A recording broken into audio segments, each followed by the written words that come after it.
Fort VII, officially Konzentrationslager Posen, was a German death camp set up in Poznań in German-occupied Poland during World War II, located in one of the 19th-century forts which ringed the city. According to different estimates, between 4,500 and 20,000 people, mostly Poles from Poznań and the surrounding region, died while imprisoned at the camp.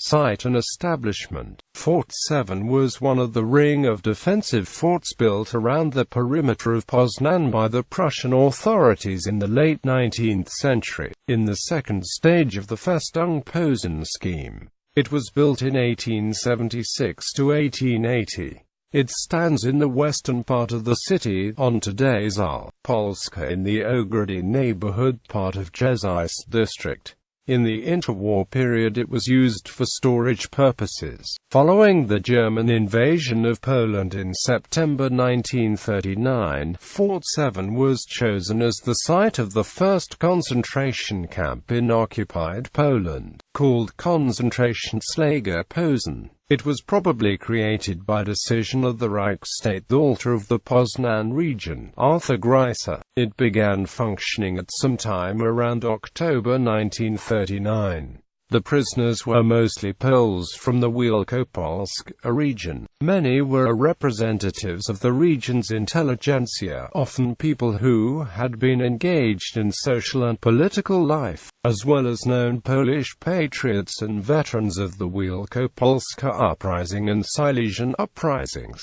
In the early stages of the camp's existence, prisoners were generally executed within a week of arrival. In October 1939, an early experiment in execution by gas chamber was carried out, where around 400 patients and staff from psychiatric hospitals in Poznań and Owinska were killed. In mid-November 1939, the camp was renamed as a Gestapo prison and a transit camp. In this period, prisoners usually remained in the camp for about 6 months before being sentenced to death. A long prison term, a transfer to a larger concentration camp, such as Dachau and Auschwitz, or in rare cases being released. Prisoners in this period included political and military activists in the Polish underground state. Following Himmler's decree of 28 May 1941, the camp was renamed as a police prison and corrective labor camp. In this period, some prisoners would be held in the camp temporarily between ending work on Saturday and beginning work on Monday. Prisoner numbers and deaths. About 2,000 to 2,500 prisoners were held at the camp at a time, guarded by approximately 400 members of the SS.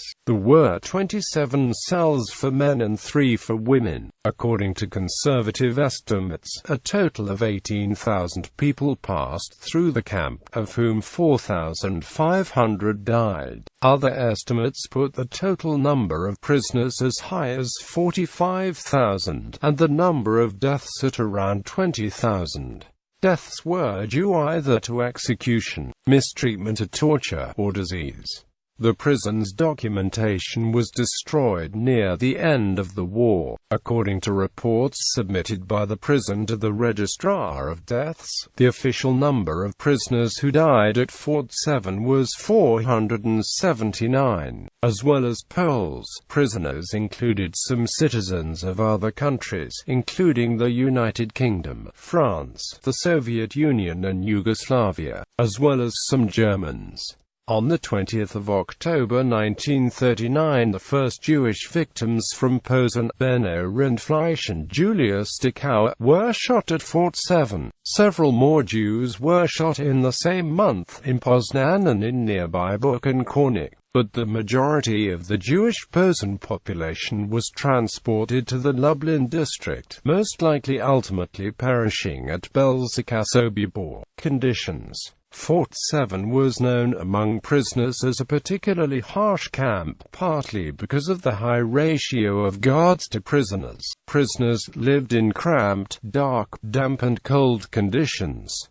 Sometimes 200 to 300 prisoners were held in a cell measuring 20 by 5 meters. The women's cells, located below ground level, sometimes remained flooded up to knee height. Until mid-1942, prisoners slept on the floor or on rotting straw. There was little or no access to washing facilities, and parasites and disease spread easily. Prisoners were subjected to torture and humiliation by the guards. On the stairway of death, prisoners would be made to run up carrying a heavy stone, and possibly kicked down from the top by a guard. Food rations were minimal, as officially the prisoners were not working.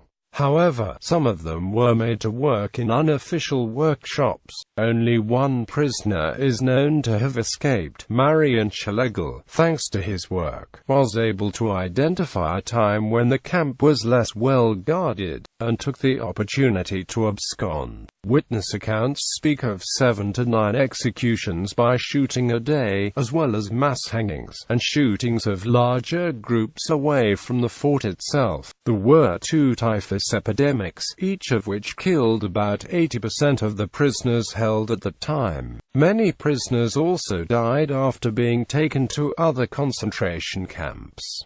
Closure of the camp. From March 1943, the process of gradually liquidating the camp began, so that the site could be used for industrial purposes. Prisoners were made to work on the construction of a new camp south of Poznań in Abikowo, and were then transferred there, the last ones being moved on the 25th of April 1944. Fort 7 became a telephone factory producing radio equipment for submarines and aircraft. After the war, the building was used as a storage facility by the Polish Army. Plans were made in 1976 to turn the site into a museum in memory of the victims of the camp. The museum opened on the 13th of August 1979, and is called Muzeum Martyrologii Wielkopolski Fort 7.